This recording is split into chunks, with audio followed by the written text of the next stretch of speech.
जिल्हाधिकारी आयुष प्रसाद यांची नाशिक येथे बदली झाल्यानंतर त्यांच्या जागेवर रोहन बापूराव घुगे जळगाव जिल्ह्याचे नवे जिल्हाधिकारी म्हणून नियुक्त करण्यात आले आहेत. 2015ला असिस्टंट कमांडंट पदावर निवड झालेले आणि 2018मध्ये UPSCची परीक्षा देऊन IAS अधिकारी झालेले रोहन बापूराव घुगे यांचे बालपण नांदेड जिल्ह्यात गेले.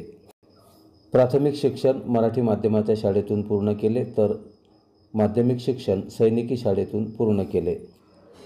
12वी नंतर MST CET परीक्षेत उत्तम यश मिळवले. त्यानंतर पुणे येथे COEP महाविद्यालयात कॉम्प्युटर सायन्सला प्रवेश घेतला. त्यानंतर पदवी पूर्ण होताच लंडन येथे त्यांना नोकरीची संधी मिळाली. महाविद्यालयीन शिक्षण घेत असतानाच अनेक स्वयंसेवी संस्थांमध्ये त्यांनी कार्य केले. लंडनमध्येही सामाजिक कार्यात सहभाग घेतला. लोकांसाठी काहीतरी करण्यातून खरा आनंद मिळतो या विचारातून लंडनमधील नोकरी सोडली आणि भारतात परतण्याचा निर्णय घेतला. भारतात परतल्यानंतर IASचे स्वप्न बाळगून तयारी सुरू केली.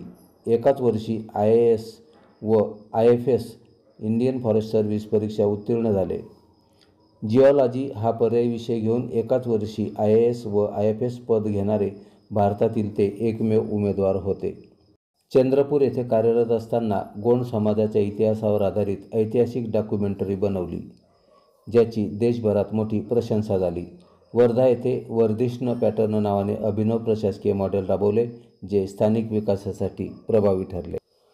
ठाणे जिल्ह्यातील कार्यकाळात अनेक सामाजिक उपक्रम राबवत लोकांच्या मनात स्थान निर्माण केले. साधे, लोकाभिमुख व्यक्तिमत्व आणि प्रशासनात गतिमानता, पारदर्शकता व जनतेशी थेट संवाद साधणारे कार्यतत्पर अधिकारी म्हणून त्यांची ओळख आहे. असे लोकाभिमुख कार्यतत्पर जिल्हाधिकारी जळगाव जिल्ह्याला लाभले हे जिल्ह्याचे भाग्य म्हणावे लागेल. त्यांच्या कार्यकाळात जिल्ह्याचा निश्चितच विकास होईल यात शंका नाही. युगदूत न्यूज लाईव्हतर्फे जिल्हाधिकारी यांचे हार्दिक स्वागत व पुढील कार्यकाळासाठी शुभेच्छा.